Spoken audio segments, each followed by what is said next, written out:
7 കലശങ്ങളെ കുറിച്ചും വായിക്കും. അത് വേറെ ആളാണ് വായിക്കണ്ടേ, അല്ലെങ്കിൽ തിരിഞ്ഞു പോകും, ആകെ കൺഫ്യൂഷനാകും. അപ്പോൾ ഒരാൾ കാഹളം, 1-ാം കാഹളം എന്ന് ഭാഗവത്തിൽ ഒന്നാമത്തവൻ ബാക്കി എത്ര? 8-ന്റെ 7. ഇനിയും ഒന്നാമത്തവൻ ഊതി.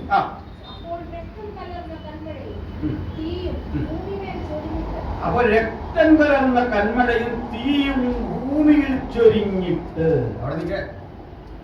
അപ്പൊ 1-ാം കാഹളം ഊതിയപ്പോൾ അതിന്റെ എഫക്റ്റ് എവിടെയായിരുന്നു? ഭൂമി. 1-ാം കലശം വായിച്ചു. മതി. 2 ഭൂമിയിലാണ് സംഭവം. ഉറപ്പിച്ചോ? 2-ാം കാഹളം 2-ാം കലശം വായിക്കും.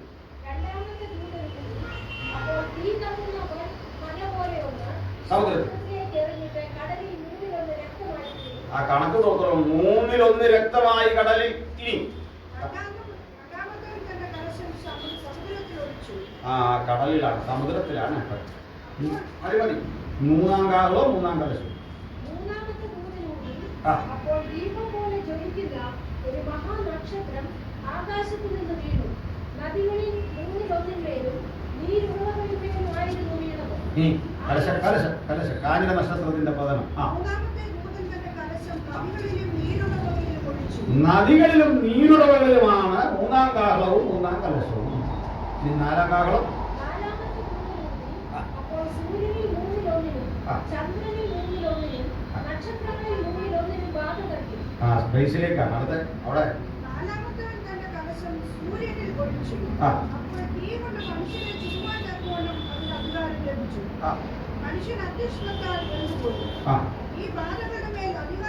മതി. അപ്പൊ സൂര്യനിലാണ് അതിന്റെ ഇഫക്റ്റ്. 4-ാം കാഹളത്തിന്റെയും 4-ാം കലശത്തിന്റെ അല്ലേ ആണല്ലോ. 5 വൈകി 9 അല്ലേ?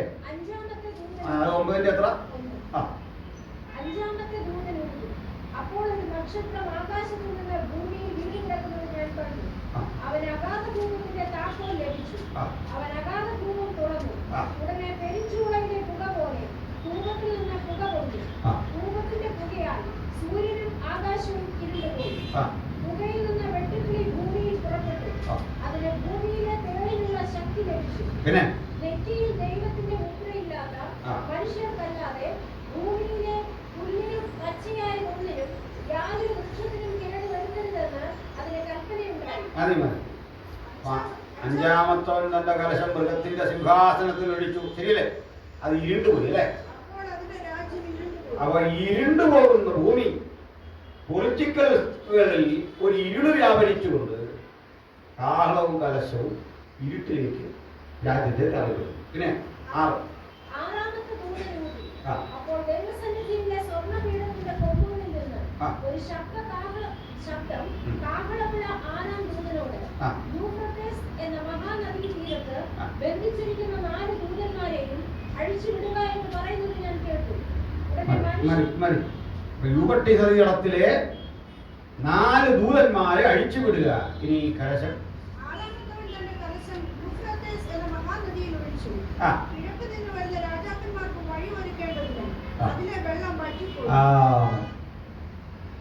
ഒരു കാര്യം മനസ്സിലായോ? കാഹളവും കലശവും ഏതാണ്ട് ഒരുപോലെ. പ്രശ്നം ഒന്ന് 3-ലാണ് കാഹളം. കലശം വരുമ്പോൾ അനുഭവങ്ങളുണ്ട്. അപ്പൊ പഠനം എളുപ്പമാവില്ല ചെയ്തേ. കാഹളത്തിന്റെ ക്ലൈമാക്സ് ആണ് കലശം. ഓക്കെ, എളുപ്പമാവും. നമ്മൾ രണ്ടും എടുത്ത് താരതമ്യം ചെയ്ത് പഠിച്ചു കഴിഞ്ഞാൽ സംഗതി ഏതാണ്ട് ഒരേ സ്ഥലത്തേക്കാണ് കാര്യങ്ങളുടെ പോക്ക്. ഇനി വരാനിരിക്കുന്ന കാലം അത്ര ശുഭകരമായ ഒന്നല്ല എന്ന് ദൈവക്ലാതി പഠിക്കുന്നു. അത്ര സന്തുഷ്ടദായകമായ ഒന്നിലേക്കല്ല ലോകത്തിൻ്റെ ഇനിയുള്ള പോക്ക്. പക്ഷേ മനുഷ്യൻ ആ കാലത്തെപ്പറ്റി പറയുകയാണ്. അവർ സമാധാനം എന്ന് പറയും. ആ ഫീലിംഗ് നമുക്കുണ്ടാവും. പക്ഷെ ഗർഭവതിക്ക് ഈറ്റുനോ വരും പോലെ സ്ഥിതിഗതികൾ പെട്ടെന്ന് മാറും. ശാന്തമായ അന്തരീക്ഷം മാറിയിട്ട് ഭീകരതയ്ക്ക് അത് വഴിമരുന്നാകും. മടയ്ക്ക് മുമ്പുള്ള ശാന്തത പോലെയാകും കാര്യങ്ങൾ ഇപ്പോൾ. അപ്പോൾ ഇനി ഇവിടെ വരെ പഠിച്ച കാര്യങ്ങൾ തൽക്കാലം നിർത്തിക്കുന്നു. നമുക്ക് വേറൊരു ആംഗിളിൽ നിന്ന് ആരംഭിക്കാം. അത് മനസ്സിലായോ? ഇവിടെ നമ്മളൊരു ഡീവിയേഷൻ ഒന്ന് ഡീവിയേറ്റ് ചെയ്ത് പോവാം. ഓക്കെ, ഇനി വായിക്കേണ്ടത് ചാപ്റ്റർ 13 ആണ്. 1 മുതൽ വായിച്ചു. അപ്പോൾ 10 കൊമ്പും 7 തലയും കൊമ്പുകളിൽ 10 രാജമുടിയും തലയിൽ ദൂഷണനാമങ്ങളുമുള്ള ഒരു മൃഗം സമുദ്രത്തിൽ നിന്ന് കയറുന്നത് ഞാൻ കണ്ടു. അപ്പോൾ ഇവിടെ ഒരു കാര്യം, 10 കൊമ്പ് 7 തല, കൊമ്പുകളിൽ 10 രാജമുടിയുമുള്ള തലയിൽ ദൂഷണനാമങ്ങളുമുള്ള ഒരു മൃഗം. ദൂഷണനാമം, ബ്ലാസ്ഫെമി തലയിലുള്ള ഒരു മൃഗം. ബ്ലാസ്ഫെമി എന്ന് പറഞ്ഞാൽ ശരി ദൈവത്തിനെതിരെ പറയുന്നതിനാണ് ബ്ലാസ്ഫെമി. ബ്ലാസ്ഫെമി നെറ്റിയിൽ എഴുതിയ ഒരു മനുഷ്യൻ, അവന് 7 തലയും 10 കൊമ്പും, കൊമ്പുകളിൽ രാജമുടി. അങ്ങനെ ഒരു മൃഗം എവിടുന്ന് കയറി? സമുദ്രത്തിൽ നിന്ന് കയറി. ഇതേ മൃഗത്തെ നമുക്ക് 17-ാം അധ്യായത്തിൽ കാണാം. വായിച്ചോളൂ, 17-1 മുതൽ. പിന്നെ 7 കലശമുള്ള 7 ദൂതന്മാർ എഴുന്നേറ്റ് എന്നോട് സംസാരിച്ചു. വരിക, ഭൂമിയിലെ രാജാക്കന്മാരോട് വേശ്യാവൃത്തി ചെയ്ത് തന്റെ വേശ്യാവൃത്തിയുടെ മധ്യത്താൽ ഭൂവാസികളെ മത്തരാക്കിയവരായി വെടിവെള്ളത്തിന്മീതെ ഇരിക്കുന്ന മഹാവേശ്യയുടെ ന്യായവിധി ഞാൻ കാണിച്ചു തരാമെന്ന് പറഞ്ഞു. അവിടെ ഇരിക്കുന്നേ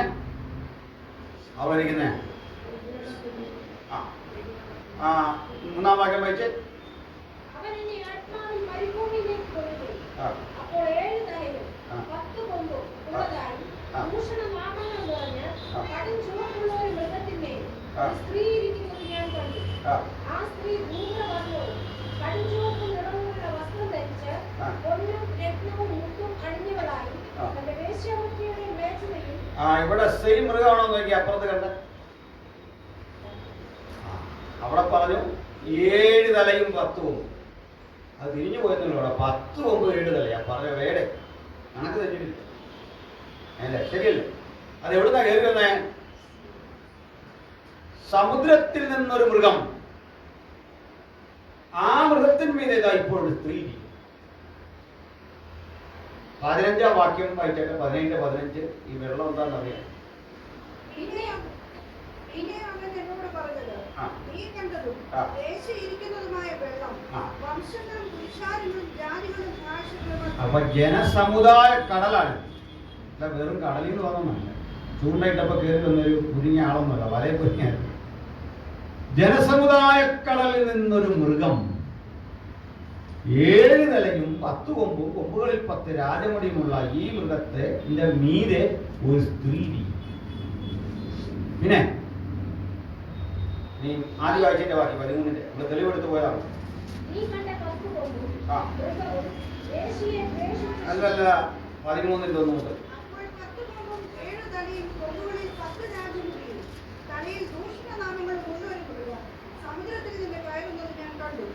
ഞാൻ കണ്ട മൃഗം പുള്ളിപ്പുലിക്ക് സദൃശവും അതിന്റെ കാൽ കരടിയുടെ കാൽ പോലെയും വായ് സിംഹത്തിന്റെ വായ് പോലെയും ആയിരുന്നു.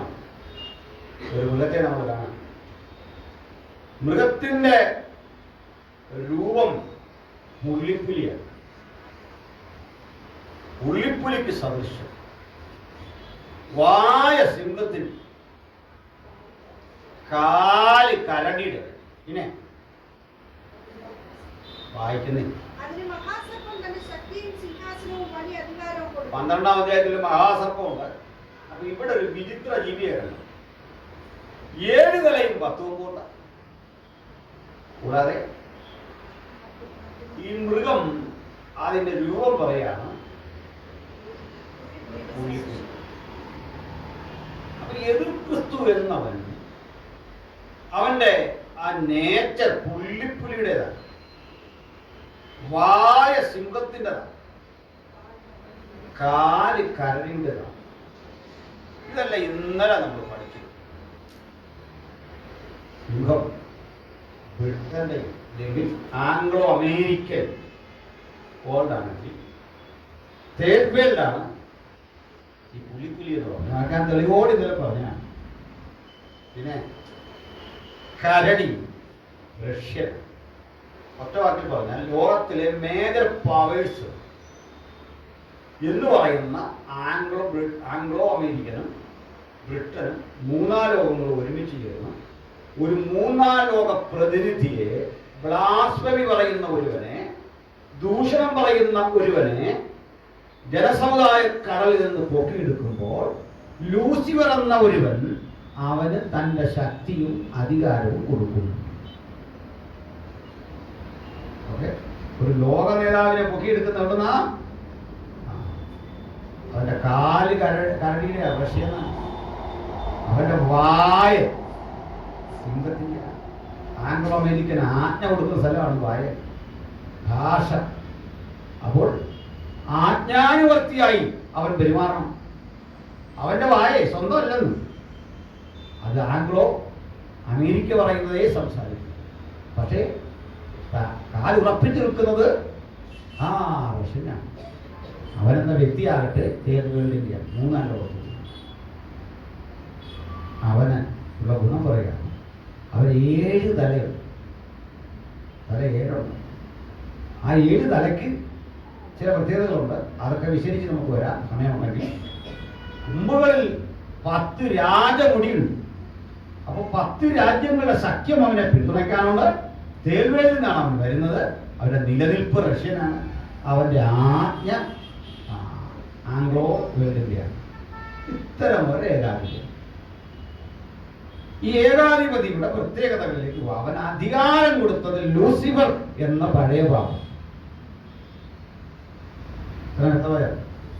എത്രയോ ലൂസിഫർ എന്ന പഴയ പാമ്പ്, അതും പിന്നെ പഠിക്കാം. ഇനി നമുക്ക് 11-ാം വാക്യം, 13-ന്റെ 11 വായിക്കോ.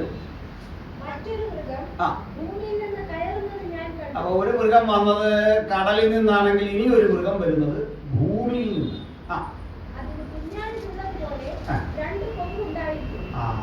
ഈ മൃഗം trying to imitate the lamb of God. കുഞ്ഞാടിനുള്ളത് പോലെ 2 കൊമ്പ്. പിന്നെ അപ്പൊ മഹാസർപ്പം എന്ന പോലെ ആയിരിക്കും സംഭാഷണം എന്ന് വെച്ചാൽ. മഹാസർപ്പത്തിന്റെ സംഭാഷണം നമ്മൾ കേട്ടതൊന്നും ഉൽപ്പത്തിയില്ല. എന്തുവാ സ്ത്രീയോട് പറഞ്ഞേ? ഈ വിഷത്തിന്റെ ഫലം തിന്നരുതെന്ന് വാസ്തവമായി ദൈവം നിങ്ങളോട് കൽപ്പിച്ചിട്ടുണ്ടോ? ദൈവം അന്നായിരിക്കാം ഈ ജീവജാലങ്ങളെയെല്ലാം സംഭാഷണ ശേഷി നശിപ്പിച്ചത്. മനുഷ്യനടിയും ജീവജാലങ്ങളൊക്കെ സംസാരിച്ചു എന്നാണ്. ഇനി ഇതിന് വീണ്ടെടുപ്പ് വെച്ചിട്ടുണ്ട് കേട്ടോ. എല്ലാ മൃഗങ്ങൾക്കും സംസാരിക്കാൻ നാം ബൈബിൾ പറയും. നമുക്ക് മാത്രമല്ല മൃഗജാലങ്ങൾക്കും തെളിവ് വേണം. വാക്യം എടുത്തു. ഞാൻ ചുമ്മാ പറയല്ല, പറയും.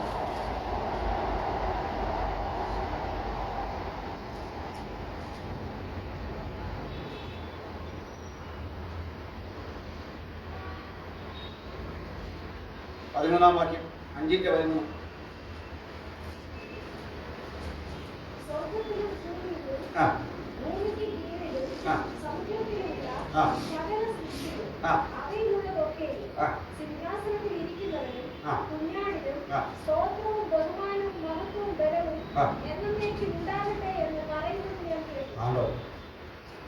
എല്ലാം പറയുന്നു.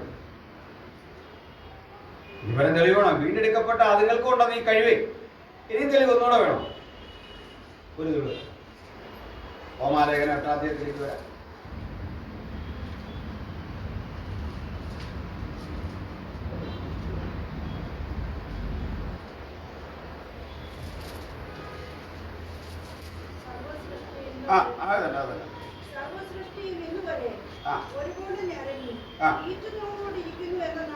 ബാക്കി എത്ര?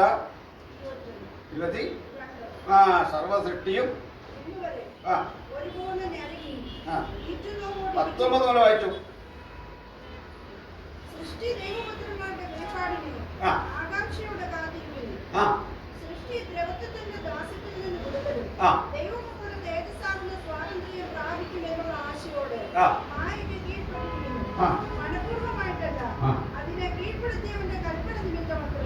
അപ്പൊ തൽക്കാലം ഉണ്ടാതിരിക്കുക. സൃഷ്ടിയല്ല, മായയ്ക്ക് കീഴ്പ്പെട്ടിരിക്കുക. ദ്രവത്വത്തിന്റെ ദാസ്യത്തിൽ നിന്നുള്ള വിടുതലിന് വേണ്ടി സകല സൃഷ്ടിയും മായയ്ക്ക് കീഴടങ്ങിയിരിക്കുക. അതിനൊരു ദിവസം വിടുതൽ കിട്ടും. ആ കഴിവ് ദൈവം ഇടയ്ക്കൊന്ന് കൊടുത്ത കഴുതയ്ക്ക്. ഇടയ്ക്കൊരു ദിവസേ കഴുതയ്ക്ക് ആ കഴിവ് ദൈവം കൊടുത്തു. സംസാരിച്ചോടാ ഇലിയാമിന്റെ കഴുതയ്ക്ക് ഇന്നില്ലേ? ആ മനുഷ്യന് മാത്രമല്ല, ഭൂമിക്ക് വീണ്ടെടുപ്പുണ്ട്, മൃഗജാലങ്ങൾക്ക് വീണ്ടെടുപ്പുണ്ട്. സ്തോത്രം. അവയൊക്കെ ദൈവത്തെ സ്തുതിക്കുന്നതാണ്. നമ്മളെ പോലെ IPC ബോർഡൊന്നും എഴുതിയിട്ടില്ല. അങ്ങനെ മാസവും പരിപാടിയൊന്നുമില്ല. സെക്രട്ടറിയും പ്രസിഡന്റും ഒന്നും അതിനില്ല. കാലം മാറ്റവും. സകല ജീവജാലങ്ങളും ഞരക്കത്തോടെ കഴിയുന്നു വീണ്ടെടുക്കപ്പെടും. സ്തോത്രം. അപ്പോൾ അങ്ങനെയുള്ളൊരു വീണ്ടെടുപ്പിന്റെ കാലം വരുന്നുണ്ട്. അപ്പോൾ ഈ പാമ്പ് മഹാസർപ്പത്തിന്റെ സംഭാഷണം നിങ്ങൾക്ക് ഉൽപ്പത്തിയിൽ കേൾക്കാം. പാമ്പ് സ്ത്രീയോടെന്തോ പറഞ്ഞു. സത്യത്തിൽ ഞാനിത് കണ്ടുപിടിച്ചൊരു കാര്യം, ഇപ്പോഴും ഈ പാമ്പ് സ്ത്രീകൾ തന്നെ ഉള്ളിടത്ത് വന്ന് ഇങ്ങനെ സംസാരിക്കാൻ ശ്രമിക്കുന്നു. നിങ്ങളുണ്ടോ ഈ പാമ്പ് സ്ത്രീകളെ കാണുമ്പോൾ നാക്കിട്ട് ഇങ്ങനെ വെക്കുക? എന്താന്ന് വെച്ചാൽ പഴയ കാര്യമാണ് പറയാൻ ശ്രമിക്കുന്നത്. പഴം കഴിച്ചിട്ട് എങ്ങനെ ഉണ്ടെന്ന് ഞാൻ പറഞ്ഞു ശരിയല്ലേ എന്ന് ചോദിക്കും. പക്ഷേ വായിന്ന് വരുന്നില്ല, ഐഡിയ വരുന്നില്ല.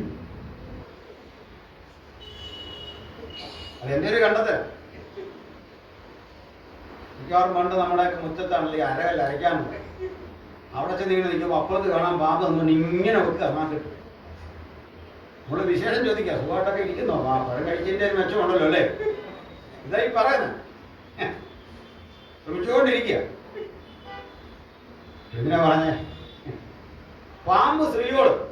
പാമ്പ് പറഞ്ഞല്ല എന്താണെന്നറിയില്ല. എപ്പോഴും ഓർക്കണം, ഈ പിശാചെന്ന് പറയുന്ന ആൾ ബൈബിൾ ആദ്യോടൊന്നും പരിശോധിച്ചാൽ ഈ ചെറിയും പടയും വഴക്കൊന്നും ഉണ്ടാകും. അങ്ങനല്ല, മാന്യമായിട്ടാണ് സംസാരിച്ചിരിക്കുന്നത് ബൈബിളിലെ പിശാച്. ആണോ? ബൈബിളിൽ എവിടെയെങ്കിലും പിശാച് തെറി പറഞ്ഞൊരു വാക്യം തരാം? മാന്യം, ഡീസൻ്റാണ്. യേശുവിനെ അന്തസ്സായി അഭിസംബോധന ചെയ്തത്, അഡ്രസ് ചെയ്തത് പിശാചാണ്. മഹോന്നതനായ ദൈവത്തിന്റെ പുത്ര. ദൈവത്തെ ആദ്യം ദൈവമെന്ന് പരിചയപ്പെടുത്തിയത് പിശാചാണ്. ഇത് കഴിക്കരുതെന്ന് വാസ്തവമായി ദൈവം അതിന് മുമ്പ് ആരും പറഞ്ഞു കഴിഞ്ഞു. നിങ്ങളോട് കൽപ്പിച്ചു. ഇത് വാസ്തവമായി കൽപ്പിച്ചിട്ടുണ്ടോ എന്ന് ചോദിച്ചാൽ അതിന്റെ അർത്ഥം ദൈവത്തിന്റെ സംഭാഷണങ്ങളിൽ വാസ്തവമില്ലാത്ത ഒരു പരോക്ഷാവസ്ഥ ഉണ്ടെന്നല്ലേ ഈ പറഞ്ഞു വരുന്നത്. അപ്പൊ ദൈവത്തെ കള്ളം പറയുന്ന ആളായി ചിത്രീകരിച്ചു. സ്വീകരിച്ച വഴിയെന്താ? പരോക്ഷമായി. എപ്പോൾ ഓർക്കണം, സേത്തനിക് സ്ട്രാറ്റജി അട്രാക്റ്റീവാണ്. സാത്താൻ നമ്മളെ കൊണ്ട് ചില കാര്യങ്ങൾ ചെയ്യിക്കുന്നത് ആകർഷണീയമായ ഒരു ശൈലിയിലാണ്. തള്ളാൻ തോന്നത്തില്ല. അവൻ പറഞ്ഞത് ഓവർ കറക്റ്റാണെന്ന് തോന്നുന്നു. ചിലതരം കാര്യങ്ങൾ അങ്ങനെ ഈ ഓൺലൈൻ കമ്മിയൊക്കെ കഴിച്ച് പണം കളയുന്ന മനുഷ്യരെ കഴിച്ചു. ഞാൻ കുറേ പേര് അങ്ങനെ കൗൺസിലിങ്ങിന് വിധേയമാണ്. അവരറിയാൻ തെറ്റാന്ന്. പക്ഷേ ഇവരുടെ ഈ വാഗ്ദാനവും രീതിയും ഒക്കെ കേട്ട് കഴിയുമ്പോൾ അറിയാതെ ചെന്ന് പെട്ടുപോകും. എല്ലാ അഡ്വർടൈസ്മെന്റുകളും നമ്മളെ നയിക്കുന്നുണ്ട്. അപ്പോൾ ക്രിസ്മസ് വരുന്നു, വലിയ ഓവറിട്ടിരിക്കുക. തത്വത്തിൽ നമുക്ക് ഈ സാധനം സൗജന്യമായിട്ട് വന്നിട്ട് കമ്പനിക്കൊന്നും നേടാൻ ചിലവാകാത്ത സാധനങ്ങളാണ്. ചില പറയില്ലേ, പഴയ സാധനത്തിന് വില തന്നേച്ച് പുതിയ സാധനം എടുക്കും. കേട്ടില്ലേ? എന്താ കളി? നമ്മുടെ ഈ പഴയ വാച്ചിന് അവനൊരു വില ഇട്ടിട്ട് അവനത് കളയുക. കാരണം ഇത് കയ്യിലിരുന്നാൽ നമ്മൾ പുതിയത് മേടിക്കുകയല്ല, അതിനായി വില ഇട്ടേ. എന്നിട്ട് ഒറിജിനൽ വില നമ്മളോട് മേടിക്കുന്നു. മനസ്സിലായില്ലേ? പഴയ സ്റ്റവ് മേടിച്ചിട്ട് പുതിയത് തരിക. അതിനൊരു 500 രൂപ വിലയും കിട്ടുക. ഇതെങ്ങും കുറയുന്നൊന്നുമില്ല. ഇവിടെ അത് കുറയുന്നില്ല. അവനെന്താ മേടിക്കാം? പഴയ ഫ്രിഡ്ജ് ഉണ്ടാക്കി കൊണ്ടുപോകാം, 500 രൂപ കുറയും. ആ 500 രൂപ ഇതൊന്നും ഇല്ലാതെ കുറച്ച് തരുമോ? ഇച്ചിരി ബാർഗൈൻ ചെയ്താൽ മതി. നമ്മൾ MRP എന്ന് കണ്ടാലും മാക്സിമം ആണ് കേട്ടോ. അത് ബാർഗൈൻ ചെയ്യാവുന്നതാണ്. മാക്സിമം റീറ്റെയിൽ പ്രൈസാണ്. അത് അടുത്തതാക്കാം, ആവശ്യമൊന്നുമില്ല. അപ്പം ഇതവൻ കുറച്ച് എന്താ തന്ത്രം അങ്ങനെ? നമുക്ക് ചിലപ്പോൾ കാണത്തില്ലേ, 1 രൂപയുമായി വന്ന് ഒരു കാർ ഓടിച്ചോണ്ട് പോകാം. ഇപ്പം താഴെ ഇതിനുണ്ട് കണ്ടീഷൻ സപ്ലൈ. അത് കണ്ടില്ല. ഈ LIC എഴുതി വിടുന്ന ആ കാര്യം ഇന്നുവരെ ആരും വായിച്ചിട്ടുണ്ടോ? ലോകത്താർക്കും അത് വായിക്കാൻ പറ്റിയില്ല. എഴുതിയവർ പോലും പിന്നെ വായിക്കാൻ പറ്റിയില്ല. നമ്മൾ താഴെ 5-6 ഒപ്പ് കൊടുത്തു. ഇതെന്നാന്ന് ഒരു പിടിയില്ല. ശരിയല്ലേ? സത്യത്തിൽ ആ അടച്ച പൈസ ഒന്നും കിട്ടുക സംശയമുണ്ടോ? കാരണം ഇത് നമ്മൾ ഡെപ്പോസിറ്റ് ആണെന്നുള്ളതാണ് ഇട്ടേക്കുന്നത്. ഇത് പോളിസിയാണ്. മേടിക്കാൻ കിട്ടുമെന്നൊക്കെ പറഞ്ഞാൽ മേടിച്ചേക്കുന്നത്. അല്ല നമ്മൾ കൊടുത്തത് ബാങ്കിൽ കിടന്ന് ഈ ലോകമെല്ലാം അങ്ങനെയാണ്. നമ്മളെ അട്രാക്ട് ചെയ്യാൻ വേണ്ടി ഓരോ ആകർഷണീയമായ കാര്യങ്ങൾ പറയും. അപ്പോൾ ഇവൻ മനുഷ്യരെ വശീകരിക്കുന്നത് ഇത്തരത്തിൽ ചില രീതിയിലായിരിക്കും. കുഞ്ഞാടിനുള്ളതുപോലെ കൊമ്പുള്ളത് കൊണ്ട് ആകർഷണീയമായ ഒരു വ്യക്തിത്വമാണ് ഈ ആണ്. നമ്മളിവിടെ 3 പേരെ പഠിച്ചു. ലൂസിഫർ എന്ന മഹാസർപ്പം, പിന്നെ കടലിൽ നിന്ന് കയറി വരുന്ന ഒരു മൃഗം, അവനാണ് സത്യത്തിൽ എതിർക്രിസ്തു അല്ലെങ്കിൽ ആൻറ്റാക്രൈസ്റ്റ്. 3-ാമതൊരുത്തനാണ് കരയിൽ നിന്ന് വരുന്ന ഒരു മൃഗം, അവനാണ് കുഞ്ഞാടിനെ പോലിരിക്കും, പക്ഷെ കുഞ്ഞാടല്ല. കാരണം അവന് ബലം കൊടുത്തിരിക്കുന്നത്, അധികാരം കൊടുത്തിരിക്കുന്ന ആരാണ്? മഹാസർപ്പം. ഇവർ 3ഉം ചേരുന്ന ഒരു സംവിധാനമാണ് വാസ്തവത്തിൽ പിശാചെന്ന് പറയുന്നത്. ഇവർ 3ഉം ചേർന്നുള്ള ഒരു ഓപ്പറേഷനാണ് ഇനി വരാൻ പോകുന്നത്. ദൈവത്തിൽ പിതാവ്, പുത്രൻ, പരിശുദ്ധാത്മാവുള്ളതുപോലെ സാത്താനിലെ ത്രിമാന ഘടകങ്ങളാണ് ആരൊക്കെ? ലൂസിഫറും എതിർക്രിസ്തുവും ഇപ്പോൾ കണ്ട മൃഗമെന്ന ഫോൾസ് പ്രോഫറ്റ് അഥവാ കള്ളപ്രവാചകൻ. ഇതിൽ കിടക്കുന്ന അധ്യായമാണ് 13.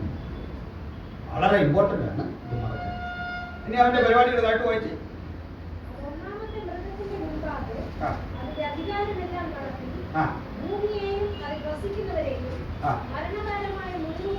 ആ മുറിവിനെ പറ്റി ഒന്ന് പഠിക്കണം. 3-ാം വാക്യം വായിച്ച് 13-ന്റെ.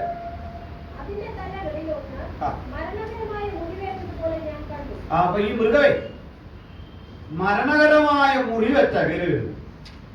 അപ്പൊ യുദ്ധത്തിൽ പരാജയപ്പെട്ടു വരുന്ന ഒരുവനെ ലോകം ശ്രദ്ധിക്കുന്നു. ആ പരാജയത്തിന് പെട്ടെന്ന് ഹീലിംഗ് ഉണ്ടാകും. അവൻ പെട്ടെന്ന് സൗഖ്യം പ്രാപിക്കുമ്പോൾ അത് മറ്റൊരു അത്ഭുതമായി തോന്നുന്നു. പറഞ്ഞാൽ ഇന്നലെ വരെ പരാജയപ്പെട്ട് കിടന്ന ഒരു രാഷ്ട്രം, അടിയറ്റ് കിടന്ന ഒരു രാഷ്ട്രം, തല നഷ്ടപ്പെട്ട രാഷ്ട്രം, തല മുറിവെച്ച രാഷ്ട്രം പെട്ടെന്ന് പവർഫുൾ ആയിട്ട് വരും. മറ്റ് രാഷ്ട്രങ്ങൾ അവനെ ബഹുമാനിക്കുന്നു. കാരണം മിറക്കിളാണ് പെർഫോം ചെയ്യുന്നത്. ഒരു മിറക്കിൾ പെർഫോം ചെയ്തിരിക്കുന്നു. ഡിഗ്രി ചെയ്തിരിക്കാൻ കഴിയില്ല. അതുകൊണ്ട് ഈ പാമ്പെന്താ പറഞ്ഞ 4-ാം വാക്യം,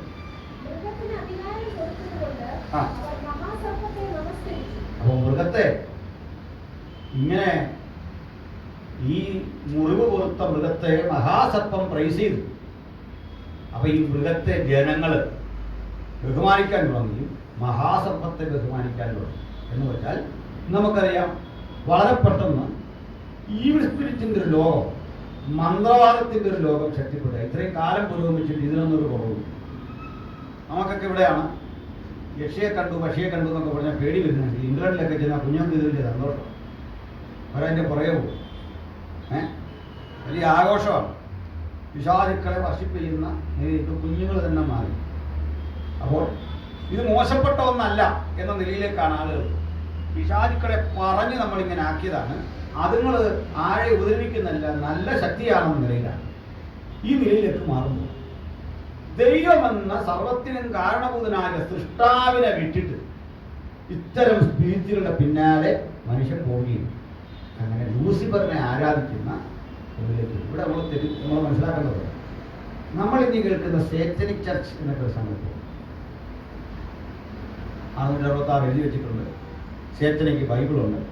പിന്നെ ഇയാൾ ചോര ചൊരിയുന്നുണ്ട്. ഇതിലേക്കൊന്നും പോലും ഈ സങ്കല്പമേ അല്ല. അതെനിക്കരുത്. എൻ്റെ കാരണം തലയോട്ടിയിൽ അവർ വൈൻ പകർന്നിട്ട് അതാണ് യൂക്രിസ്റ്റ്, അല്ലെങ്കിൽ യൂക്രിസ്റ്റിൻ്റെ നമ്മുടെ കർത്തൃമേശയ്ക്ക് പകരം കൊടുക്കുന്നത്. ഇതൊക്കെ കേട്ടില്ലേ? ഇത് കേൾക്കുമ്പോഴേ നെഗ്ലക്ട് ചെയ്തേക്കാം. ഇത് മേ ബി സംഭവിക്കാം. പക്ഷെ ഇതല്ല ഈ സാത്താനിക് ചർച്ച്. സാത്താനിക് ചർച്ച് ഇതല്ലെന്ന് പറയാൻ കാരണം, തൊട്ടപ്പുറത്ത് തലയോട്ടിക്കകത്ത് ഇങ്ങനെ വൈനൊഴിച്ചു, അല്ലെങ്കിൽ കുഞ്ഞുങ്ങളെ പീഡിപ്പിച്ചു, ചോര ചൊരിഞ്ഞു ഒരു കൂട്ടം ആളുകൾ ഒരു പ്രോഗ്രാം നടത്തിയിട്ടില്ല. അത് ചർച്ച മതി, നമ്മളെ വിട്ടേക്കും. അത് അങ്ങനെ നടത്താൻ ഗവൺമെൻറ് സമ്മതിക്കും. തലയോട്ടിയൊക്കെ ഇവിടുന്ന് കൊണ്ടുവന്ന് കാണിക്കണ്ടേ? നിനക്കിത് എവിടെ നിന്ന് കിട്ടിയത് കാണിക്കണ്ടേ? ഈ കൊച്ചുകുട്ടിയുടെ ശരീരം നീ എങ്ങനെ മുറിച്ചേ? ഇത് ഹിന്ദു ചോദിക്കില്ലേ, മുസ്ലിം ചോദിക്കില്ലേ, ക്രിസ്ത്യാനി ചോദിക്കില്ലേ, ബുദ്ധിസ്റ്റുകൾ ചോദിക്കില്ല, ആന്റി സോഷ്യലിസ്റ്റുകളാണ്. ഇതല്ല യഥാർത്ഥ സത്ത. മനസ്സിലായില്ലേ? സാത്താൻ ഇങ്ങനല്ല. സാത്താൻ ഈ ഒരു കുഴപ്പമില്ലെന്ന്. കുഴപ്പമെന്ന് അറിയില്ല. 95% നല്ല ഗ്രെയിൻസ് ആ കൂടെ ഇപ്പം വിഷം ചേർത്താൽ എനിക്ക് കൊടുക്കും. ഇല്ല, കേക്കിനകത്ത് കേക്കിന് 99% തിന്നാൻ കൊള്ളാം, പക്ഷെ അതിനകത്ത് അല്പ വിഷമുണ്ട്. അതാ എരിയെ കൊല്ലുന്നു. ഇങ്ങനെയാണ് ഇത് ക്രിസ്തു. എല്ലാം അട്രാക്റ്റീവ് ആണ്, പക്ഷെ അതിനകത്ത് തന്ത്രം വെച്ചിട്ടുണ്ട്. നമ്മളെ തടുക്കാൻ പെട്ടെന്ന് തിരിച്ചറിയാൻ പറ്റില്ല. നല്ലത് മോശമായത്. പക്ഷെ ആദ്യം തിരിച്ചറിഞ്ഞു. നമ്മളല്ലാതെ പൊതുജനം തിരിച്ചറിഞ്ഞു. അവനെ അടുപ്പിക്കാൻ പാടില്ല, അവനെ കൂട്ടാൻ പാടില്ല. അത് പണ്ടേ അറിഞ്ഞു.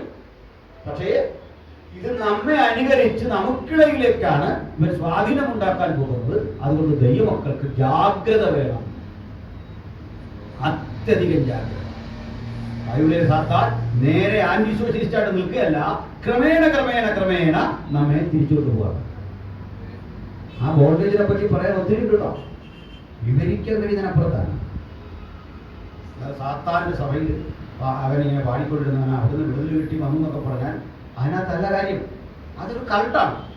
കൾട്ടിന്റെ വഴികൾ കൊടുത്ത് വിട്ടാൽ മതി. അതൊരു കൾട്ട് ഗ്രൂപ്പ്, അതും പൈശാചികമാണ്. പക്ഷേ ബൈബിൾ പറയുന്ന സാത്താന്റെ പള്ളി, സെത്തനിക് ചർച്ച് എന്ന് പറയുന്നത് similar to a Christian church. എങ്കിലേ നമ്മൾ അട്രാക്ട് ചെയ്യപ്പെടുന്നത്. എക്സാമ്പിൾ, ബാംഗ്ലൂരേക്ക് ഇവിടുന്ന് പഠിക്കാൻ പോയി കുട്ടി, അല്ല ഇങ്ങോട്ടൊരു കുട്ടി വരും, ഇതര സ്ഥലത്തേക്ക് വരും, മുംബൈയിലേക്ക് വരും, പൂനെയൊക്കെ അമ്പലത്തിലേക്ക്. നാട്ടിൽ നിന്ന് ഒരാളെ ഇങ്ങോട്ട് അയച്ചാൽ നമ്മൾ തൊട്ടടുത്തൊരു ചർച്ചുണ്ടെന്ന് പറ്റും. അപ്പോഴേ പറയാം അവിടെ നിന്നൊരു ക്ലാസ് വന്നു, നല്ല ആരാധനയാണ്, ഇവിടെ ഒരു കുഴപ്പമില്ല. അവിടെ ചെന്ന കുട്ടി ക്രമേണ ക്രമേണ ക്രമേണ ഇങ്ങനെ ഹിഡൻ അജണ്ടകളിലൂടെ പെരുമാറുന്ന ഒരു സംഭവമാണെങ്കിൽ അതാണ് സൂക്ഷിക്കേണ്ടത്. എന്നർത്ഥം നിന്നെ തന്നെയും ഉപദേശത്തെയും സൂക്ഷിച്ചു കൊള്ളുക. വളഞ്ഞ വഴിക്ക് അവൻ അകത്ത് കിടക്കാൻ ചാൻസ് ഉണ്ട്. നമ്മൾ ഈ സഭയാണ് സൂക്ഷിക്കേണ്ടത്. ആരാണ് ഇവിടേക്ക് വരുന്നത്, എന്താണ് ഇവിടുത്തെ ഡോക്ടർ, എന്താണ് സംഭവിക്കുന്നത്. അതുകൊണ്ട് ഇന്ന് ചർച്ചകളിലെല്ലാം അംഗസംഖ്യ കൂടുന്നുണ്ടോ എന്നാണ് നോക്കുന്നത്, ക്വാളിറ്റി വിഷയം. അത്ര പേര് കേട്ടോ നമ്മളിതിന് വെച്ചോണ്ടിരിക്കുക. ഇവിടെ ആളില്ല, അപ്പുറം നോക്ക് ലക്ഷക്കണക്കിന് മനുഷ്യൻ വരിക. ഇതാ മനുഷ്യൻ ശ്രദ്ധിക്കുന്നത്. കാരണം എന്താ? ലിബറലാണ്, കാര്യങ്ങളെ അഴിച്ചുവിട്ടിരിക്കുക, ഉപദേശമില്ല, ദൈവസന്നിധി ബോധമില്ല, വേർപാടിനെ കുറിച്ച് പഠിപ്പിക്കലില്ല. അങ്ങനെ വരുന്നിടത്ത് നാം അതീവ ജാഗ്രതയോടെ കാത്തിരിക്കണം. ഇവിടെ പറഞ്ഞിട്ട് ഇവിടെ ജ്ഞാനബുദ്ധിയുണ്ട്, കണ്ടുപിടിച്ചോ. അതിട്ട് വായിച്ചു അയക്കാം.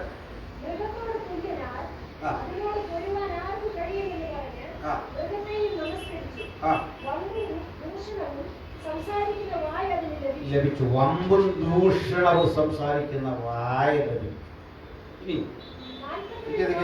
നമുക്ക് 13 മുതൽ ആകാശത്തിൽ നിന്ന് ഭൂമിയിലേക്ക് തീ ഇറങ്ങുമാറ് വലിയ അടയാളങ്ങൾ പ്രവർത്തിക്കുകയും മൃഗത്തിന്റെ മുമ്പിൽ പ്രവർത്തിപ്പാൻ തനിക്ക് ബലം കിട്ടിയ അടയാളങ്ങളെ കൊണ്ട് ഭൂവാസികളെ തെറ്റിക്കുകയും വാളാൽ മുറിവേറ്റിട്ടും ജീവിച്ച മൃഗത്തിന് പ്രതിമ ഉണ്ടാക്കുവാൻ ഭൂവാസികളോട് പറയുകയും ചെയ്യുന്നു. മൃഗത്തിന്റെ പ്രതിമ സംസാരിക്കേണ്ടതിന് മൃഗത്തിന്റെ പ്രതിമയെ നമസ്കരിക്കാത്തവരെയൊക്കെയും കൊല്ലിക്കേണ്ടതിന് മൃഗത്തിന്റെ പ്രതിമയ്ക്ക് ആത്മാവിനെ കൊടുക്കാൻ അതിന് ബലം ലഭിച്ചു. മൃഗത്തിന്റെ പ്രതിമയ്ക്ക് ആത്മാവിനെ കൊടുക്കാൻ, ജീവൻ കൊടുക്കാനുള്ള ബലം. ഇതൊക്കെ വായിച്ചാൽ നമ്മൾ അന്നേരം പോകും. പ്രതിമ സംസാരിക്കുന്നതിലേക്ക് കാര്യങ്ങൾ എത്തിക്കഴിഞ്ഞു. ആധുനികമായ ആർട്ടിഫിഷ്യൽ ഇന്റലിജൻസ്, അതിന് അതിന്റെ അഡ്വാൻസ്ഡായ രീതിയാണ്, അതുപോലും പോവാം. അപ്പോൾ നമ്മുടെ സങ്കല്പങ്ങൾക്കപ്പുറത്തേക്ക് യേശുക്രിസ്തുവിന്റെ ആ രൂപരേഖ എക്സ്പാൻഡ് ചെയ്ത് കഴിഞ്ഞു, എല്ലായിടത്തും എസ്റ്റാബ്ലിഷ് ചെയ്ത് കഴിഞ്ഞു. ഇങ്ങനെ വരുമ്പോൾ നമുക്ക് ഈ അധ്യായത്തിൽ 2-3 കാര്യങ്ങൾ കാണാം. 3 പേരെയും അവരെ ഒരു നമ്പറും കാണാം, 666, 666. ഇപ്പം എല്ലാം സംഖ്യകളിലൂടെ കൈകാര്യം ചെയ്യുന്നൊരു കാലം വന്നു. നമ്മളിനി അധികം നാൾ വേണ്ട, 10 വർഷത്തിനുള്ളിൽ പാസ്പോർട്ടും വേണ്ട, ഈ ഡോക്യുമെൻറ്റ്സ് ഒന്നും വേണ്ട, നമ്മളൊരാണ് എൻ്റെ കൈവശം മതി, വേറെ ഒന്നും വേണ്ടാത്ത വിധത്തിലേക്ക്. രാജ്യാന്തര യാത്രകൾക്ക് ഓൾറെഡി പാസ്പോർട്ട് ഉണ്ട്, പക്ഷേ അത് ഡിജിറ്റല. ലൈസൻസ് എല്ലാം അങ്ങനെ ആയി, കേരളത്തിലൊക്കെ ആയി. അപ്പോൾ എല്ലാ വിഹിതത്തിലേക്ക് നമ്മൾ മനുഷ്യൻ അപ്രസക്തനാകുന്നു. നമ്പർ കൊണ്ട് നമ്മളെ തിരിച്ചറിയും. ലോകത്തിലെ ഏറ്റവും വലിയ ജനാധിപത്യ രാജ്യമായ India 1.5 lakh crore Indian rupee ചെലവിട്ടുകൊണ്ട് നമുക്ക് നമ്പർ. ഇപ്പൊ നമ്മൾ നമ്പറാണ്, പേര് പ്രസക്തമല്ല. എൻ്റെ പേര് ആർക്കൂടാം, പക്ഷെ എൻ്റെ നമ്പർ എനിക്കുള്ളൂ, അത് മറ്റൊരുത്തരില്ല. ഇത് മാത്രം കാണിച്ചാൽ മതി. ഇനി ബർത്ത് സർട്ടിഫിക്കറ്റ് വേണ്ട, ഒന്നും വേണ്ട, ജനനം വന്ന് നടന്നു നോക്കുള്ള കൃത്യം അവർക്കറിയാം. അതുകൊണ്ട് ഗുണം വരെ ഉണ്ടെന്ന്. ഡോക്ടറെ ചികിത്സിക്കാൻ നിന്നാൽ എൻ്റെ പൂർവ്വരോഗങ്ങളും എന്നെ ചികിത്സിച്ച കാര്യങ്ങളും എന്നെ പറ്റിയുള്ള മുഴുവൻ ഹിസ്റ്ററി നടക്കും. പോലീസ് സ്റ്റേഷനിൽ ചെന്നാൽ നമ്മളിങ്ങനെ കൈവച്ചാൽ മതി. നിങ്ങൾ ആരാ, എത്ര കേസുണ്ട്, എവിടെയൊക്കെ ഉണ്ട്, ഏതൊക്കെ രാജ്യങ്ങളിൽ പോയിട്ടുണ്ട്, ഈച്ച് ആൻഡ് എവരി ഡീറ്റെയിൽസ് ഇങ്ങനെ ഡിജിറ്റലൈസ് ചെയ്യപ്പെടും. ഈ പദ്ധതിക്കകത്ത് സകല മനുഷ്യരും പെട്ടിരിക്കുക, സകലരും ഇതിനകത്തുണ്ട്. അപ്പോൾ നമ്പറിംഗ് സിസ്റ്റത്തിലേക്ക് ഇടപെട്ടപ്പോൾ ഈ മൃഗം അതിൻ്റെ നമ്പർ നമുക്ക് മൃഗത്തിൻ്റെ നമ്പർ ഓർത്തിരിക്കണം. നമുക്കെല്ലാം 626 ഓർപ്പിക്കുന്നല്ലോ. അങ്ങനെയാണ് പിന്നെ ഐഡന്റിഫൈ ചെയ്യുമ്പോൾ എനിക്ക് 626, നിങ്ങൾക്ക് 626 നമ്മളെങ്ങനെ തിരിച്ചറിയും? മൃഗത്തിൻ്റെ അധികാരം ആ മുദ്ര നമ്മൾ ലഭിക്കും. അത് കയ്യെ പതിപ്പിക്കുന്നോ ചിപ്പ് വെക്കുന്നോ ഒന്നും കരുതണ്ടെന്നോ നിസാര കാര്യങ്ങളുള്ള നമുക്ക് നമ്മളത് പതിപ്പിക്കുക എന്ന് പറഞ്ഞാൽ നമ്മൾ ഈ പ്രോഗ്രാമുമായിട്ട് ബന്ധപ്പെട്ട് കഴിഞ്ഞാൽ അതിലൂടെയായിരിക്കാം നമ്മുടെ എല്ലാ ട്രാൻസാക്ഷനും നടക്കുന്നത്. ആ നമ്പർ ഒരു OTP തരുമെന്ന് പറഞ്ഞ പോലെ ആ പിന്നടിച്ച് കയറിയെങ്കിലേ ട്രാൻസാക്ഷൻ നടക്കും. മുദ്ര ഇല്ലാതെ ഒന്നും നടക്കില്ല. ആ മുദ്ര ക്രിസ്തുവിൻ്റെ മുദ്രയെ ചെറുക്കാൻ നമുക്കൊരു മുദ്ര വെച്ചിട്ടുണ്ട്, പരിശുദ്ധാത്മാവിൻ്റെ മുദ്ര. അതിനാൽ മുദ്രയിടപ്പെട്ടവരാണ് നമ്മൾ. സ്തോത്രം. ഈ മുദ്ര സത്യത്തിൽ നമ്മുടെ ഉടമസ്ഥാവകാശം കൂടിയല്ലേ. നമ്മളെല്ലാം യേശു ക്രിസ്തുവിൻ്റെ മുദ്രയുണ്ട്. സ്തോത്രം. ദൈവപരിശുദ്ധാത്മാവിൻ്റെ മുദ്രയുണ്ട്. അങ്ങനത്തെ ഒരു കാലം നമ്മുടെ മുമ്പിൽ ഇതാ സജീവമാകുന്നു. ഒരു ഡിജിറ്റൽ സിസ്റ്റം. അത്ര അവിടെ വെച്ച് പറയുന്നു. പ്രധാനപ്പെട്ട കാര്യം ഇവിടെ വരെ ഇത് ക്രിസ്തു ആരാണെന്ന് മനസ്സിലായി. നമുക്കതായത് ഒരുത്തൻ്റെ പേരും പറഞ്ഞ് ഇന്നടത്തെ ആരാ ഇന്നാരാന്ന് പറയാനൊന്നും പറയും. അതൊക്കെ തെറ്റായൊരു നിരീക്ഷണം അല്ലേ. ഇതിപ്പോൾ ഈ സിറിയിലെ ആ പുള്ളിക്കാരനെ ഇത് ക്രിസ്തുവാന്ന് വിശ്വസിച്ചവരുണ്ട്, അത്തരം പുസ്തകങ്ങളും ഉണ്ടാകും. ഞാനൊരു ദിവസം ചുമ്മാതിരുന്ന് നമ്മുടെ മിക്കവാറും ഈ ചർച്ച ലീഡർമാരുടെ പേരിൻ്റെ അക്കവില കൂട്ടിയപ്പോൾ എല്ലാം അറിഞ്ഞിട്ട് പുറത്താണ്. ചുമ്മാ ചെയ്തൊരു തമാശ. ചുമ്മാ ഇതിനെ പറ്റി പുസ്തകത്തേക്ക് ചെയ്താൽ പ്രസിദ്ധീകരിച്ചൊന്നുമില്ല, ഫേസ്ബുക്കിൽ പോലും ഇട്ടില്ല. അത് യൂട്യൂബ് കോട്ടയം മിക്കവാറും ആണോ. ഞാൻ പിന്നെ പരിചിതനായ ദിവസം അയച്ചു നമ്മൾ സൂക്ഷിക്കണമെന്ന് പറഞ്ഞു. ഈ അക്കവിൽ ഇങ്ങനെ ഇംഗ്ലീഷ് കണക്കൂട്ടിട്ട് കാര്യമില്ല അല്ലേ. നമ്മുടെ വിചിന്തനങ്ങൾക്കപ്പുറത്ത് ഇതിപ്പം മർമ്മമാണ്. ഇത് ക്രിസ്തു മർമ്മമാണ്, വെളിപ്പെട്ടിട്ടില്ല. അവൻ എവിടെയോ ഒളിച്ചിരിക്കുക, അതില്ലെങ്കിൽ ജനിച്ചു കാണത്തില്ല. അവൻ മറഞ്ഞിരിക്കുക, ആ സിസ്റ്റം മറഞ്ഞിരിക്കട്ടോ.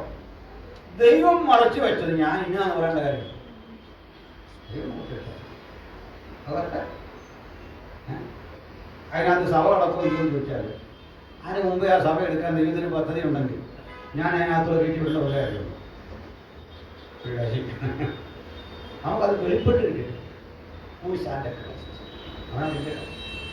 അവൻ്റെ അറ്റംപ്റ്റുകൾ, അവരുടെ ശ്രമങ്ങൾ, അവരുടെ തന്ത്രങ്ങൾ ഇന്നല്ല തുടങ്ങിയത്. നിങ്ങൾ സാത്താന്റെ തന്ത്രങ്ങളെ അറിയാത്തവരല്ല. 1-ാം നൂറ്റാണ്ടിലെ വേറെ ഗ്രൂപ്പിനെ പരിചയപ്പെട്ടു. എതിർ ക്രിസ്തുക്കൾ ഇപ്പോൾ തന്നെ എഴുന്നേറ്റിരിക്കുന്ന അമ്മ. എതിർ ക്രിസ്തുക്കൾ ഇപ്പോഴുണ്ട്. ആ ക്യാപ്റ്റൻസി ഉള്ള ഒരുത്തം വരുന്നു. ആ വ്യക്തിക്കല്ല പ്രാധാന്യം, ആ സംഭവത്തിലാണ്. ഇവിടെ ഞാൻ എതിർ ക്രിസ്തുവിനെ കുറിച്ചേ പറഞ്ഞുള്ളൂ. അവന് ഒരു സപ്പോർട്ടർ, ഒരു കള്ളപ്രവാഹം അല്ലേ. ഇനിയും അവനൊരു കാന്തൻ. അതാ 17-ാം തീയതി കണ്ടു. നമുക്ക് ആ കാന്തയെ കൂടെ പരിചയപ്പെട്ടു പോകാം. വായിച്ചു. ഒരു സ്ത്രീ ഇരിക്കുന്നത് അവൻ എന്നെ ആത്മാവിൽ മരുഭൂമിയിലേക്ക് കൊണ്ടുപോയി. അപ്പോൾ 7 തലയും 10 കൊമ്പുമുള്ളതായി ദൂഷണനാമങ്ങൾ നിറഞ്ഞു കടും ചുവപ്പുള്ള ഒരു മൃഗത്തിന്റെ ഒരു സ്ത്രീ ഇരിക്കുന്നത് ഞാൻ കണ്ടു. ആ സ്ത്രീ ധൂമ്രവർണ്ണവും കടും ചുവപ്പ് നിറവുമുള്ള വസ്ത്രം ധരിച്ച് പൊന്നും രത്നവും മുത്തും അണിഞ്ഞവളായി തന്റെ വേശ്യാവൃത്തിയുടെ മ്ലേച്ഛതയും അശുദ്ധിയും നിറഞ്ഞ സ്വർണ്ണ പാനപാത്രം കയ്യിൽ പിടിച്ചിരുന്നു. മർമ്മം മഹതിയാം ബാബിലോൺ, വേശ്യമാരുടെയും മ്ലേച്ഛതകളുടെയും മാതാവ് എന്നൊരു പേർ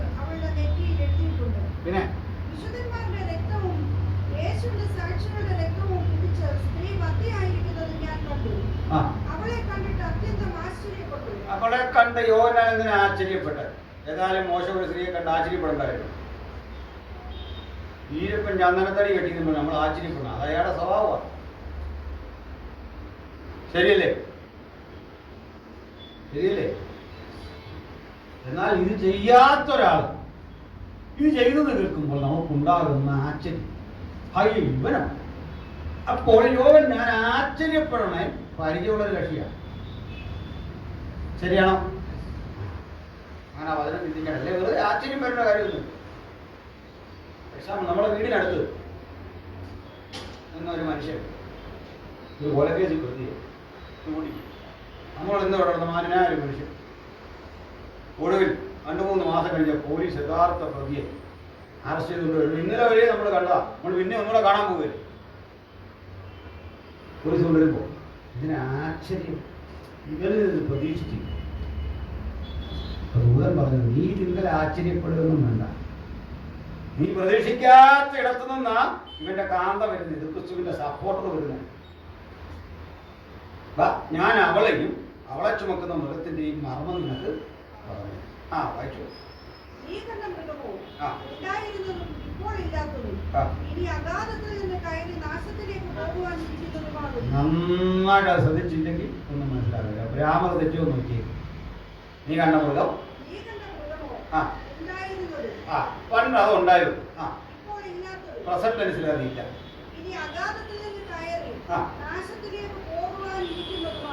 അത്രയും പിന്നെ സഹിക്കാം. ബാക്കി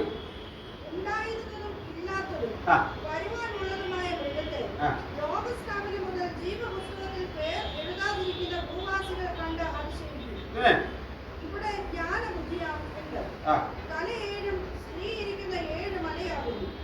അവ 7 രാജാക്കന്മാരുമാകുന്നു. 5 പേർ വീണുപോയി.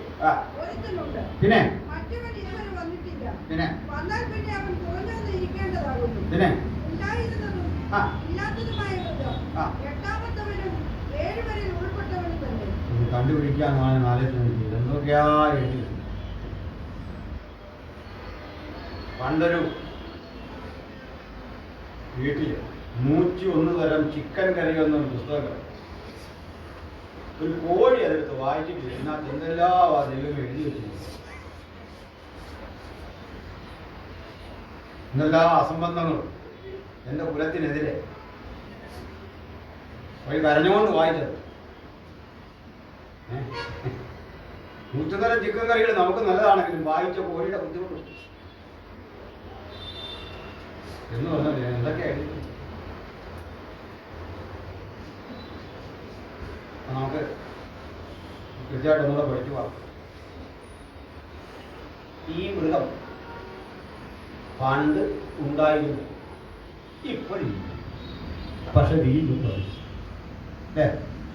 ഈ മൃഗം 7 രാജാക്കന്മാരിൽ ഉൾപ്പെട്ടവനും 8-ാമത്തവനുമാകുന്നു. എന്തൊരു കണക്കല്ലേ. സോറി,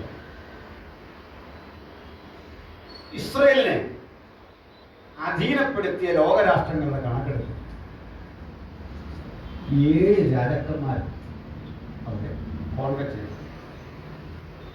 ആദ്യം അവർ പോയത് ഈജിപ്ഷ്യൻ അടിമത്തത്തിലാണ്. അത് നിങ്ങൾക്കറിയാം. രണ്ടാമത്തെ അത്ര എല്ലാവർക്കും പരിചിതമല്ലെങ്കിൽ കുറെ പേർക്കറിയാം, അസീറിയൻ. സമയക്കാരൊക്കെ കൊണ്ടുപോയ സംഭവമാണ് അസീറിയൻ.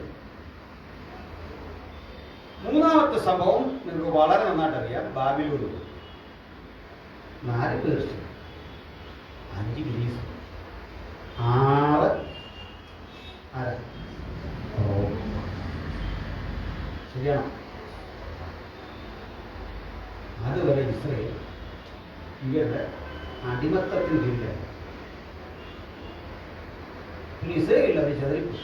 രാഷ്ട്രമൊന്നും കീഴില്ല. ആ രാജ്യമൊക്കെ പിടിച്ചെടുത്ത് പറഞ്ഞു.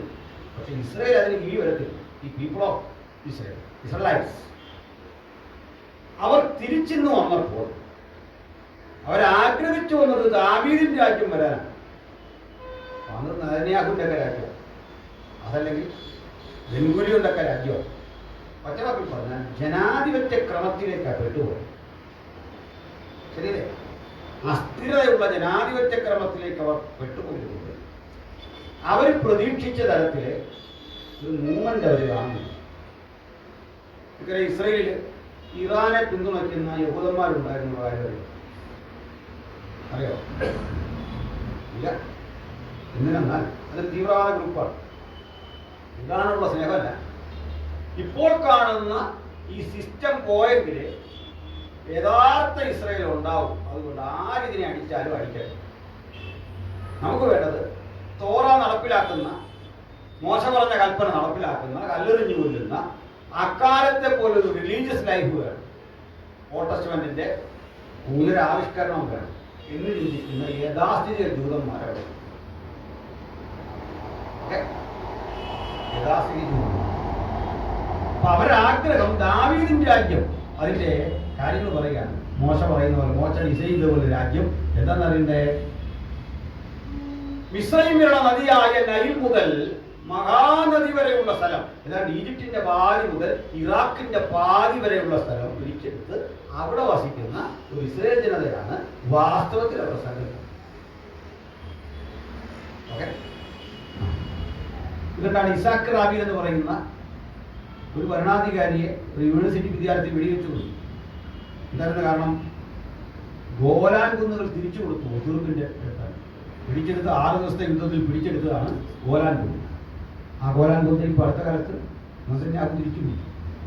സിറിയ ഏതാണ്ട് പൂർണ്ണമായും ഇസ്രയേലിന്റെ കയ്യിലാകുന്ന വിധത്തിലേക്ക് കാര്യങ്ങൾ പറഞ്ഞത്.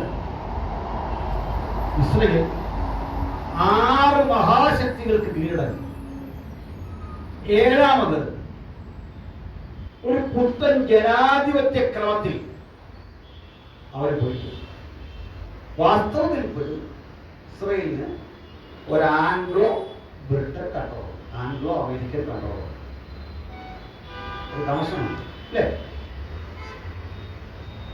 ഇപ്പൊ 7 പേര്, 7 സാമ്രാജ്യമായി. എത്ര തോന്നോ? 7 സാമ്രാജ്യമായിരുന്നു. ഇനി ഒരുത്തൻ വരും, അവനെ 8ാമനായിരിക്കും. 7 പേര് ഉൾപ്പെട്ട ഈ പാനലിൽപ്പെട്ട ആളുമായിരിക്കും. എത്ര തോന്നോ? ഈ പാനലിൽപ്പെട്ട ആളെ താൻ മുമ്പേ കണ്ട മൃഗം അവനിനി വരുന്ന 7 സാമ്രാജ്യങ്ങളുടെ ശക്തി ഏറ്റെടുത്ത് വരുന്ന ഇവന്റെ ആധിപത്യത്തിലേക്കാണ് ഇനിയുള്ളൊരു കാലം പോകുന്നത് എന്ന് ഈ വചനം പറയും. കണ്ടോ, അവന്റെ പുത്തൻ ബാന്ധവത്തിലേക്ക് പോകും. ഈ മൃഗം പക്ഷെ പെട്ടെന്ന് അഗാധത്തിൽ നിന്ന് കയറി നാശത്തിലേക്ക് പോകും. ഓക്കെ, അതുകൊണ്ട് നടക്കും. ഇനി മൃഗത്തെ പറ്റി അത്യാവശ്യം കിട്ടിയല്ലോ, ലക്ഷണങ്ങളൊക്കെ കിട്ടിയല്ലോ. ഈ മൃഗത്തിന്റെ ചില സ്വഭാവം നമുക്കൊന്ന് പരിശോധിക്കാം. ദാനിയേൽ 11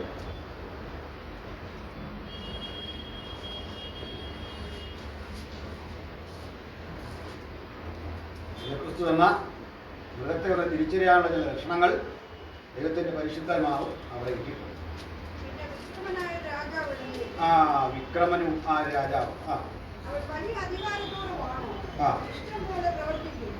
അവൻ നിൽക്കുമ്പോൾ തന്നെ അവന്റെ രാജ്യം തകർന്നു. ആകാശത്തിന്റെ 4 കാറ്റിലേക്ക് ഭേദിച്ചു പോകും. അത് അവന്റെ സന്തതിക്കല്ല, അവൻ പാടിയിരുന്ന അധികാരം പോലെയുമല്ല. അവന്റെ രാജ്യത്തിൽ നിർമൂലമായി അവർക്കല്ല അന്യർക്ക് അധീനമാകും.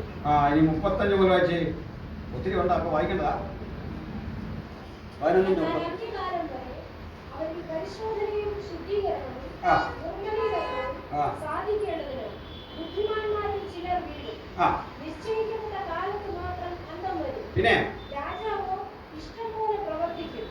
അവൻ തന്നെത്താൻ ഉയർത്തി ഏത് ദേവനും മേലായി മഹുദ്ധീകരിക്കുകയും ദൈവാദി ദൈവത്തിന്റെ നേരെ അപൂർവ കാര്യങ്ങളെ സംസാരിക്കുകയും. അവൻ ദേവാദി ദൈവത്തിന് നേരെ അപൂർവ കാര്യങ്ങളെ സംസാരിക്കും. പിന്നെ കോപം നിവൃത്തിയാകുവോളം അവന് സാധിക്കുകയും ചെയ്യും. നിർണയിക്കപ്പെട്ടിരിക്കുന്നത് സംഭവിക്കുമല്ലോ. അവൻ എല്ലാറ്റിനും മേലായും തന്നെത്താൻ മഹുദ്ധീകരിക്കുകയാൽ തന്റെ പിതാക്കന്മാരുടെ ദേവന്മാരെയും സ്ത്രീകളുടെ ഇഷ്ടദേവനെയും യാതൊരു ദേവനെയും കൂട്ടാക്കുകയില്ല. അവന്റെ സ്വഭാവം കേട്ടോ. ഒന്നാമത്തെ അവന്റെ ലക്ഷണം നമ്മൾ കണ്ടു. അവൻ വമ്പ് പ്രവർത്തിക്ക് ഇഷ്ടം പോലെ ചെയ്യും, ഏകാധിപതി. പിന്നെ വരുന്നത് ഏത് ദേവനും മേലായി മഹത്വീകരിക്കും. വളരെ എത്തിസമായിരിക്കും അവൻ പറയും. എത്തിസം അല്ലെ അഗ്നോസ്റ്റിക് ആയിരിക്കും. പിന്നെ ദൈവാദൈവത്തിന് നേരെ അപൂർവ കാര്യങ്ങളെ സംസാരിക്കും. ഇപ്പൊ എത്തിസം തന്നെ. എല്ലാത്തിനും മേലായി തന്നെത്താൻ മഹത്വീകരിക്കയാൽ തൻ്റെ പിതാക്കന്മാരുടെ ദേവന്മാരെയും സ്ത്രീകളുടെ ഇഷ്ടദേവനെയും യാതൊരു ദേവനെയും കൂട്ടാക്കുകയും. ഇതേ കാര്യം തെസ്സലോനിക്കാലേഖനം 2:4 കിടപ്പുണ്ട്. 2 തെസ്സലോനി 2:4 കിടപ്പുണ്ട്. അവിടെ കിടക്കുന്നത് അവൻ ദൈവമെന്നോ പൂജാവിഷയമെന്നോ പേർ പറയുന്ന ഏതിനുമെതിരെ തന്നെത്താൻ ഉയർത്തുന്ന എതിരാളി. ഇനി ഇതിന്റെ 32 വാക്യം വായിച്ച്, ആ 11:32 വായിച്ച്. തന്റെ പിതാക്കന്മാരുടെ ദേവനെയും സ്ത്രീകളുടെ ഇഷ്ടദേവനെ അവൻ കൂട്ടാക്കില്ല. ഇതിന്റെ അർത്ഥം താഴെ കിടക്കുന്നവൻ കോട്ടകളുടെ ദേവനെ പകരം ബഹുമാനിക്കുക. അവൻ ഇഷ്ടപ്പെട്ട ദേവൻ ഒരാളെ ഉള്ള കോട്ട, സംരക്ഷണം, ഡിഫൻസിനായിരിക്കും അവൻ പ്രാധാന്യം കൊടുക്കുന്നത്. എക്സ്പെൻസ് മുഴുവൻ കൊടുക്കുന്ന ഡിഫൻസിനാണ്. Defence, protection. രാജ്യ സംരക്ഷണത്തിന്റെ പേരിൽ ആയുധങ്ങൾ വാങ്ങിക്കൂട്ടുന്നതിന് അവൻ പ്രാധാന്യം കൊടുക്കും. കോട്ടകളുടെ ഇഷ്ടദേവനെ അവൻ ബഹുമാനിക്കും. അവൻ്റെ അടുത്ത ലക്ഷണം പറയാണ് സ്ത്രീകളുടെ എന്ന് വെച്ചാൽ ഇതിൻ്റെ അർത്ഥം സ്ത്രീകളുടെ ഇഷ്ടദേവൻ അപൂർവയാണ് അവിടെ പറയുന്നത്. പക്ഷേ വേറൊരു വിഷയം, അയാൾ he will be against normal ഫാമിലിയിലേക്ക്. മനസ്സിലായോ? സ്ത്രീകളുടെ ഇഷ്ടദേവനെ അല്ലെങ്കിൽ പ്രോപ്പറായ കുടുംബജീവിതത്തിൽ അവന് താല്പര്യമില്ല. അവൻ ഇഷ്ടം അല്ലെങ്കിൽ ലെസ്ബിയൻ പോലെയുള്ള, ഹോമോസെക്സ്വാലിറ്റി പോലെയുള്ള, LGBT പോലെയുള്ള ആധുനിക പ്രവണതകളെ ആള് സപ്പോർട്ട് ചെയ്യും.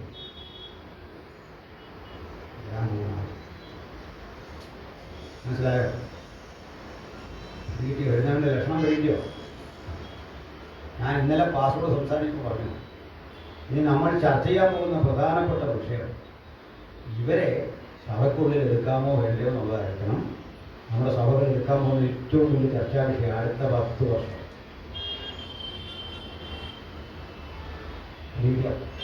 ആരെയാ? ഹോമോസെക്സ്വൽസ്. ഞാൻ യുകെയിലിരുന്നു. ഒരു കൗതുകത്തിന് വേണ്ടി ഇവരുടെ ചർച്ച കാണാൻ പോകും. അവരെ ചർച്ച കാണാൻ പോകാൻ കാരണം അവരുടെ ചർച്ചയിലാണ് നമ്മുടെ ആരാധന ഉച്ചകഴിഞ്ഞു.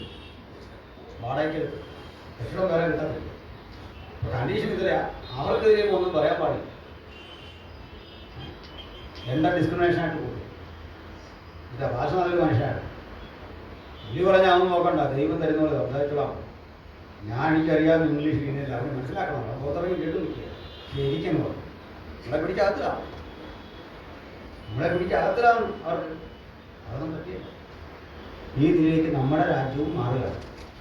ലോകരാഷ്ട്രങ്ങളെല്ലാം മാറി മാറി ചിന്തിക്കുമ്പോൾ നോഹയുടെ കാലം പോലാകും, ലോത്തിൻ്റെ കാലം പോലാകും.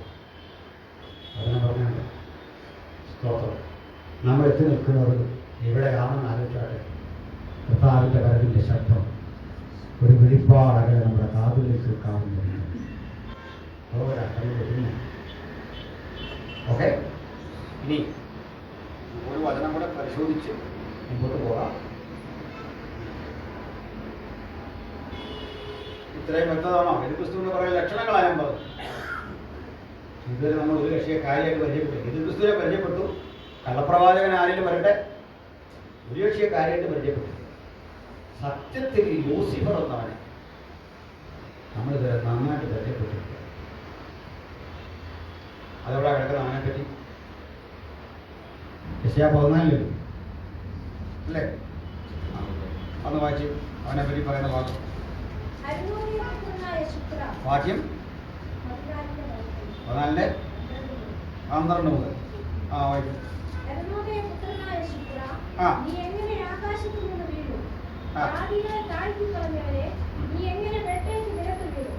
ഞാൻ സ്വർഗ്ഗത്തിൽ കയറും, എന്റെ സിംഹാസനം ദൈവത്തിന്റെ നക്ഷത്രങ്ങൾക്ക് മീതെ വയ്ക്കും.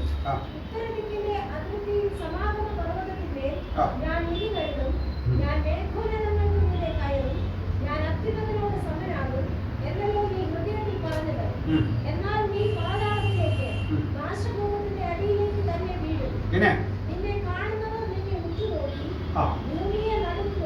ആ. രാജ്യങ്ങളെ കുലുക്കുകയും ആ. ഭൂമുഖത്തെ മരുഭൂമി പോലെ ആക്കുകയും ആ. അതിലെ പട്ടണങ്ങളെ ഇടിച്ചു കളയുകയും തന്റെ ബദ്ധന്മാരെ വീട്ടിലേക്ക് അഴിച്ചു വിടാതിരിക്കുകയും ചെയ്തവൻ ആ. ഇവനല്ലയോ എന്ന് നിരൂപിക്കും. അപ്പൊ ഇതെന്താ സംഭവം നിങ്ങൾക്കറിയാം? ഇതെന്താ സംഭവം? ലൂസിഫറിന്റെ കാര്യമല്ലേ?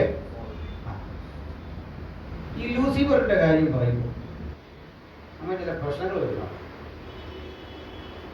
ഒന്നാമത്തെ കാര്യം, അരുണോദയപുത്രനായ ശുക്രാദി എങ്ങനെ ആകാശത്തുനിന്ന് വീണു ജാതികളെ താഴ്ത്തിക്കളഞ്ഞവൻ. ഇവൻ ഏത് ജാതിയാ താഴ്ത്തി?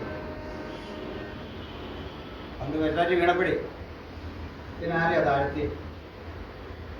അങ്ങനെ ജാതികൾ വല്ലതും ഉണ്ടോ? പിന്നെയുണ്ട്, ഈ കക്ഷി ചെയ്ത കാര്യം പറയുകയാണ്, ഭൂമി മരുഭൂമി പോലെ. ആ 15-ാം വാക്യം 16-ാം വാക്യം. നിന്നെ കാണുന്നവർ ആ. നിന്നെ ഉറ്റുനോക്കി ആ ഭൂമിയെ നടുക്കുകയും ഭൂമി ഇവനെന്നാ നടുക്കി താഴ്ത്ത വെച്ച് രാജ്യങ്ങളെ കുലുക്കുകയും അതിന് രാജ്യം ഇവിടെ ഇരിക്കുന്നത്. ഇവ വീഴുന്ന കാലത്തിൽ ഏത് രാജ്യത്തെ കുലുക്കി? പിന്നെ ഭൂമിയിലുള്ള മരുഭൂമി പോലെ ആക്കുകയും അത് പിന്നെ പോട്ടെ, പാപം ചെയ്തു. പിന്നെ അതിലെ പട്ടണങ്ങളെ ഇടിച്ചു കളയുകയും ആ അതിന് ഇവിടെ പട്ടണം ലൂസിഫർ വെട്ടേറ്റ് വീഴുമ്പോ ഏത് പട്ടണത്തെ അവൻ ഇടിച്ചേ? അവൻ ഏത് രാജ്യത്തെ കുലുക്കിയേ? താഴ്ത്തു വെച്ച് തന്റെ ബദ്ധന്മാരെ വീട്ടിലേക്ക് അഴിച്ചു വിടാതിരിക്കുകയും കണ്ടോ? അവര് ബദ്ധന്മാരിവിടെ എന്താ മനസ്സിലായി? ഏതാണ്ട് കുഴപ്പം മനസ്സിലായി അല്ലേ? ഈ പറയാൻ കിടക്കണ്ടേ? വേറെ വിഷയം കൂടെ കിടക്കുന്നു. 10-ാം വാക്യം. അവരൊക്കെയും നിന്നോട് ആ നീയും ഞങ്ങളെപ്പോലെ ബലഹീനരായോ? അതാ ഇവനെ പോലെ ഇവന് മുമ്പ് ആരാണ്ട് ബലഹീനനായല്ലോ. നീയും ഞങ്ങളെ പോലെ ബലഹീനനായോ? പിന്നെ നീയും ഞങ്ങൾക്ക് തുല്യനായി തീർന്നുവോ എന്ന് പറയും. അയ്യോ, അതെങ്ങനെ? അപ്പോൾ ലൂസിഫറിന് മുമ്പ് ആരാണ്ട് വീഴുകയും അവരെ പോലെ ഇവനാവുകയും ചെയ്തു എന്നല്ലേ കിടക്കുന്നത്. നമ്മളിതുവരെ അറിഞ്ഞിരിക്കുന്നത് ആദ്യ പാപ ആദമയൊക്കെ വിട്ടാൽ ലൂസിഫറിന്റെ വീഴ്ചയാണ്, ആ പതനമാണല്ലേ. പക്ഷെ ഇവിടെ കിടക്ക ലൂസിഫറിനോട് ചോദിക്കുകയാണ്, ജാതികളെ നീ താഴ്ത്തി കളഞ്ഞു. ഏത് ജാതിയെ? അതിലെ പട്ടണങ്ങളെ ഇടിച്ചു. പിന്നെ പറയാ, നിന്നൊക്കെ മുമ്പേ പോയവർ പറയും നീ ഞങ്ങളെ പോലെ ബലഹീനനാണ്, നീ ഞങ്ങൾക്ക് തുല്യനാണ്. അത് രാജാക്കന്മാരൊക്കെ പറയുന്നു. എന്ത് മനസ്സിലായി? ഇതാരാ പഠിച്ചു വെച്ച പരമ്പരാഗത ചിന്തക്കകത്തുനിന്ന് ഇത് ഉത്തരം കിട്ടിയ പാഠം. സമയം എന്നാണ്ട് പോയി ഇത് ചെയ്തിട്ട് വൈകിട്ട് ചർച്ച ചെയ്യും. സന്തോഷമാണോ? അവിടെ നിന്ന് വായിച്ചോണ്ട് പോയി ആരാന്നറിയണം. വെട്ടേക്ക് അവൻ താഴെ വീണു. വെട്ടേറ്റ് വീണവൻ ഞാൻ കണ്ടിട്ട് ചിലര് പറയാ, നീ ഞങ്ങൾക്ക് തുല്യനായോ? ആരാണ് ഈ ഞങ്ങൾ? അവൻ ഇടിച്ചു കളഞ്ഞ പട്ടണമേത. ആക്ച്വലി അവൻ എന്ത് സംഭവിച്ചു? ഇതടക്കമുള്ള കാര്യങ്ങൾ പറയുമ്പോൾ ഇന്ന് രാത്രി സാത്താന്റെ പരാജയവും കർത്താവ് സ്ഥാപിക്കുന്ന ദൈവരാജ്യത്തെ വേണ്ടി പറഞ്ഞ് നമ്മൾ രാത്രി സെഷൻ അവസാനിപ്പിക്കാം. 4 മണിക്കുള്ള സെഷനിൽ കുട്ടികൾക്കും മുതിർന്നവർക്കും വരാം. നമ്മുടെ സംശയങ്ങളും ചോദ്യങ്ങളും ഒക്കെ ആയിട്ട് ആ ടൈം എടുത്തിരിക്കാം. കർത്താവ് ഈ വചനങ്ങളാണ് അനുഗ്രഹിക്കുന്നതാകട്ടെ.